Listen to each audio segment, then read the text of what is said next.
স্ক্রিনে দেখানো ফোনটি হচ্ছে ZTE A35।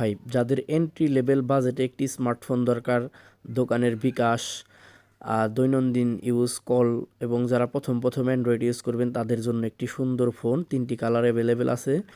আর এই ফোনটিতে মেইন আকর্ষণ হচ্ছে এর ডিজাইনটি দেখতে খুবই দামি একটি ফোনের মতো লুক, বাট এটার প্রাইস 7,500 টাকা।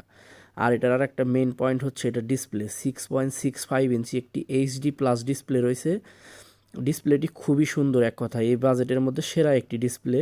আর এই ফোনটা কেনার পেছনে একটি বড় কারণ হচ্ছে এটার ডিসপ্লে। আর এটার ক্যামেরাতে রয়েছে 8 মেগাপিক্সেল একটি মেইন ক্যামেরা, আর সামনের দিকে রয়েছে 5 মেগাপিক্সেল একটি সেলফি ক্যামেরা।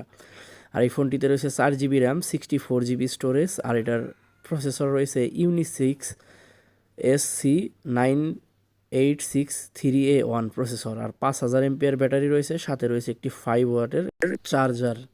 আর এই ফোনটির মানে কি বলবো, এন্ট্রি লেভেলে যারা অ্যান্ড্রয়েড একটি ফোন ইউজ করতে চাচ্ছেন নতুন এবং কি বাড়ির মুরব্বীদের জন্য একটি ভালো অপশন হইতে পারে। 7,500 টাকায় খুবই সুন্দর ডিসপ্লের খুবই সুন্দর একটি ফোন।